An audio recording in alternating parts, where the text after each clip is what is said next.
Israel के हमले रुकने का नाम नहीं ले रहे हैं। इजराइल की वायुसेना अब लगातार ईरान की जगहों को निशाना बना रही है। आज सुबह सबसे पहला हमला इजराइल की वायुसेना ने ईरान के अंदर घुसकर किया था। उसके बाद दूसरे हमले की शुरुआत दोपहर के वक्त में इजराइल की वायुसेना ने की। दूसरा हमला तो छोड़िए, तीसरा, चौथा और पांचवा हमला भी अब इजराइल की वायुसेना ने ईरान के अंदर घुसकर कई सारी जगहों पर कर दिया है। दोपहर के वक्त में आपको पिछली रिपोर्ट में जो बताया था, ईरान के ऊपर दूसरा हमला इजराइल ने जो किया उसमें एक ऑयल रिफाइनरी को निशाना बनाया गया।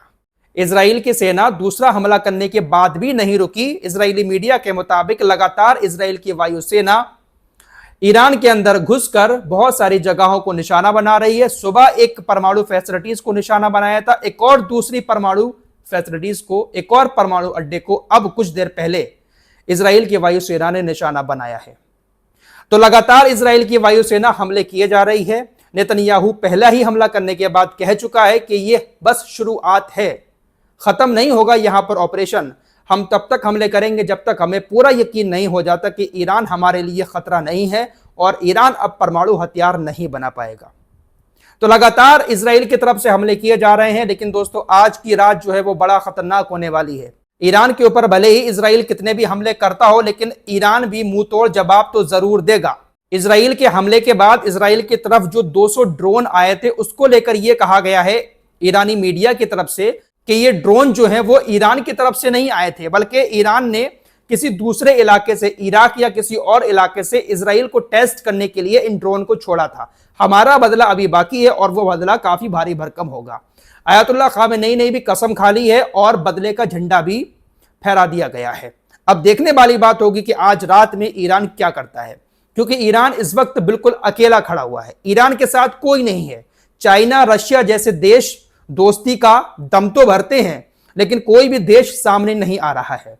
सारे के सारे देश निंदा कर रहे हैं कि ईरान के ऊपर बहुत गलत हमला हुआ है, अंतर्राष्ट्रीय कानून का उल्लंघन किया है, लेकिन सामने कोई नहीं आ रहा है। ईरान अकेला खड़ा है और अकेले दम पर ईरान देखते हैं कि आज रात क्या कुछ करता है, क्योंकि नुकसान बहुत बड़ा हुआ है। इजराइल ने जो पहला हमला किया था आज सुबह के वक्त में, उस हमले में 78 लोगों की मौत हुई है, 329 लोग गंभीर रूप से घायल हुए हैं।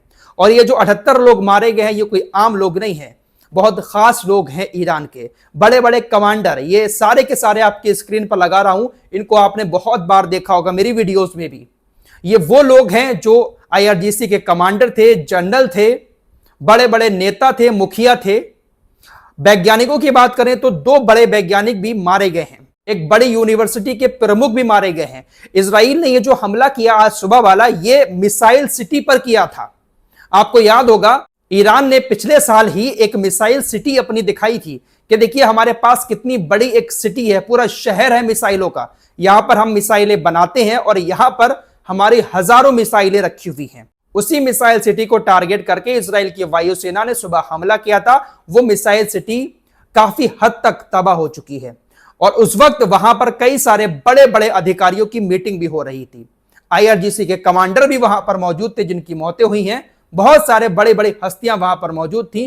तो ये जो 78 लोग मारे गए हैं ये ईरान के बहुत खास लोग थे, कोई आम लोग नहीं थे। फिलहाल आज की रात ईरान की तरफ से पलटवार हो सकता है, ऐसे दावे लगातार ईरानी मीडिया पर भी किए जा रहे हैं, क्योंकि अब ईरान के लोग भी सड़कों पर झंडा लेकर निकल गए हैं, अपनी सरकार से मांग कर रहे हैं कि जल्द से जल्द इस हमले का बदला लिया जाए। इस बात में बिल्कुल भी शक नहीं है कि ईरान हमला जरूर करेगा, लेकिन वाहिद अकेला देश इस वक्त ईरान खड़ा हुआ है। एक भी देश ईरान की सपोर्ट में सामने आकर इजराइल या अमेरिका के खिलाफ एक्शन लेने के मूड में नहीं है। सब के सब इजराइल का साथ तो दे रहे हैं, लेकिन ईरान के साथ कोई भी नहीं है।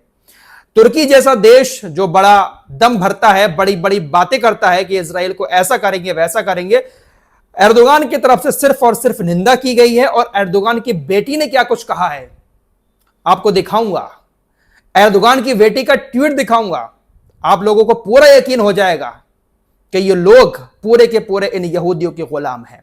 लेकिन उससे पहले आप लोगों को डोनाल्ड ट्रंप का अभी कुछ देर पहले का एक पोस्ट तो दिखा देता हूं। डोनाल्ड ट्रंप ने ईरान को धमकी दे दी है साफ तौर पर कि इससे भी बड़े हमले होंगे, अभी भी आपके पास मौका है, बातचीत कर लो। हमने आपको 60 दिन का वक्त दिया था, आज 61वां दिन है और आपके ऊपर हमला हो गया। 60 दिन का अल्टीमेटम था, आपने हमसे बात नहीं की, हमला आपके ऊपर हो गया और इससे भी बड़ा हमला हो सकता है। क्या कुछ कहा है आपको पढ़ के सुनाता हूं। ट्रंप ने सोशल मीडिया पर पोस्ट करते हुए लिखा, मैंने ईरान को बार बार समझौता करने का मौका दिया। मैंने साफ और सख्त शब्दों में कहा था अब समझौता कर लो। उन्होंने कोशिश की, करीब भी पहुंचे, लेकिन कर नहीं पाए। मैंने पहले ही उन्हें चेतावनी दे दी थी कि जो होने वाला है वो उनके सोच से भी कहीं ज्यादा भयानक होगा। अमेरिका दुनिया का सबसे ताकतवर और घातक हथियार बनाता है और इजराइल के पास ये हथियार बड़ी मात्रा में हैं और भी आने वाले हैं। उन्हें इनका इस्तेमाल करना भी आता है। ईरान के कुछ कट्टर नेता बड़ी बड़ी बातें कर रहे थे, लेकिन उन्हें नहीं पता था कि उनके साथ क्या होने वाला है। अब वो सब मारे जा चुके हैं और अगर ईरान ने समझौता नहीं किया तो हालात और भी खराब होंगे। अब तक बहुत तबाही और मौतें हो चुकी हैं, लेकिन अब भी टाइम है इसे रोकने का। अगला हमला इससे भी खतरनाक होगा। ईरान को समझौता करना होगा इससे पहले कि सब कुछ खत्म हो जाए और वो सब कुछ जो कभी ईरानी साम्राज्य कहलाता था मिट जाए। अब और तबाही नहीं, अब और मौत नहीं। समझौता कर लो इससे पहले कि बहुत देर हो जाए। गॉड आप सबका भला करे। तो इस तरीके का पोस्ट डोनाल्ड ट्रंप की तरफ से लिखा गया है। इस पोस्ट में साफ साफ नजर आ रहा है कि यह हमला बिना डोनाल्ड ट्रंप की इजाजत के नहीं हुआ है। कोई छोटी और हल्की बातें नहीं लिखी हैं, डोनाल्ड ट्रंप ने बहुत बड़ी बातें लिखी हैं। ईरान के ऊपर इससे भी बड़ा हमला हो जाएगा अगर ईरान ने नहीं मानी इनकी बात। यानी इनका इरादा साफ है कि हम इजराइल को हथियार देकर आगे बढ़ाएंगे और जो आसपास के पिट्टू देश हैं, खाड़ी के देश, उनको तो गुलाम बना ही चुका है अमेरिका। सब के सब इजराइल का साथ देंगे और ईरान को हम खत्म कर देंगे। ईरान को अब यहां पर सोचना होगा कि उसको क्या करना है। ईरान इस वक्त अकेला खड़ा हुआ है। ताकत है ईरान के पास, लेकिन अकेला है। हमला अगर ईरान करेगा भी तो उसको रोकने के लिए पहली चीज तो अमेरिका के डिफेंस सिस्टम भी हैं, इजराइल के भी हैं और आसपास के भी बहुत सारे देशों के डिफेंस सिस्टम हैं जो उनको रोक लेंगे। एर्दोगान की बेटी किस तरीके से खुशी मना रही है, जो IRGC के कमांडर और जो लोग मारे गए हैं ईरान के अंदर। एर्दोगान की बेटी का नाम है इसरा एर्दोगान। इसने सोशल मीडिया पर इन सभी लोगों की फोटो शेयर करते हुए लिखा, मैं एक तुर्की मुस्लिम महिला हूं जो उन लोगों की मौत पर खुशी मनाती हूं जिन्होंने मुसलमानों को तेहरान की मुसीबतों का स्वाद चखाया। हे अल्लाह, अत्याचारियों को अत्याचारियों से ही मार डालो। मतलब एर्दोगान की बेटी खुशी मना रही है। अरबी में इसने पोस्ट किया है, आप चाहें तो इसको ट्रांसलेट कर सकते हैं।